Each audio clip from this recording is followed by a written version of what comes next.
लग्नानंतर होईलच प्रेम या मालिकेमध्ये आपण पाहणार आहोत की आता पार्थ आणि काव्या रिक्षामधून खाली उतरतात आणि पैसे देण्यावरून ते भांडत असतात. काव्या म्हणते रिक्षाचे पैसे मीच देणार. पार्थ म्हणतो नाही, मीच पैसे देणार. काव्या म्हणते नाही, मला पैसे द्यायचे आहेत, तुम्ही नका देऊ. पार्थ म्हणतो हे बघा, तुम्ही आत्ता पैसे नाही घेतलेत तर मी नंतर रिक्षामध्ये कधीच तुमच्याबरोबर बसणार नाही. तर काव्या म्हणते अच्छा, म्हणजे तुम्हाला माझ्याबरोबर नंतर रिक्षामध्ये बसायचं आहे तर. आणि ती खुश होते. इकडे वसू आत्या, मानिनी वगैरे पूजेबद्दल बोलत असतात. मानिनी म्हणते या पूजेला आपण आपल्या मुलांना बसवूया. वसू आत्या म्हणते नाही, त्यांना बसवायला नको, कारण काव्या आणि जीवा हे आता प्रयत्न करत आहेत दोघांना खुश करण्याचा, पण पार्थ आणि नंदिनी त्यांना काहीच रिस्पॉन्स देत नाही, तर त्यांना कसं बसवायचं. सगळेजण विचारात पडतात.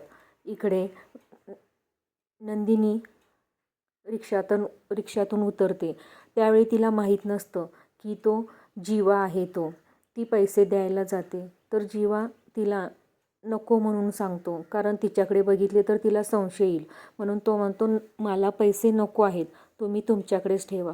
आणि जीवाला खूप आनंद होतो की आपण तिला ओळखू शकलो नाही ते.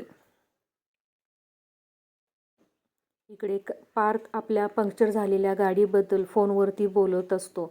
तर काव्या म्हणते मी तुमची गाडी पंक्चर नाही केलेली आहे, तरी तुम्ही माझ्याकडे असे बघू नका.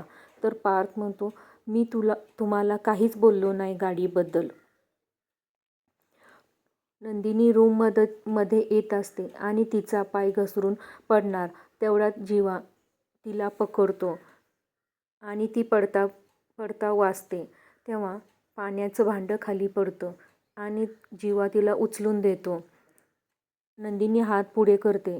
जीवा आपला हात तिच्या हातामध्ये ठेवत असतो. तर नंदिनी म्हणते हात नाही, पाण्याचं भांडं द्या. तेव्हा जीवा पाण्याचं भांडं देतो. तेव्हा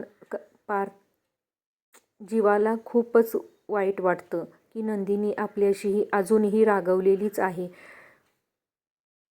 वसू आत्या आणि रम्या इकडे बोलत असतात की त्या एन्व्हॉल्पमध्ये काय असेल ते एन्व्हॉल्प आपल्याला लवकरच शोधून काढलं पाहिजे, त्याशिवाय आपल्याला समजणार नाही की त्यामध्ये काय आहे ते. रम्या म्हणते काव्या कॉलेजला जाईल आणि पार्थ ऑफिसला जाईल ना, त्यावेळी तू त्यांच्या रूममध्ये जा आणि त्या एन्व्हॉल्पमध्ये काय आहे ते शोधून काढ, म्हणजे आपल्याला सगळंच समजेल आणि सोपं होईल. पार्थ इकडे कॉफी बनवत असतो त्यांच्यासाठी. तोपर्यंत नंदिनी येते. नंदिनीला बघून पार्थ म्हणतो तुम्ही कॉफी घेणार का. तर नंदिनी म्हणते हो घेते. मग दिवसभर झालेला प्रकार एकमेकाला सांगत असतात ते. नंदिनी म्हणते आज रिक्षा ड्रायव्हर बनून जीवा आलेले, मला शेवटी ते समजलं.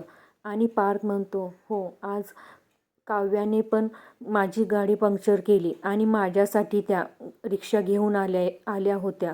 हे सगळे दोघं असं का करतायत. का यांना समजत नाही आहे की आता आपण डिवोर्स पेपर दिलेत आणि त्याच्यावरती सही करून त्यांनी आपल्याला दिले पाहिजे. लवकरात लवकर आपण यातून मोकळं झालं पाहिजे. ह्या दोघांना समजत नाही आहे.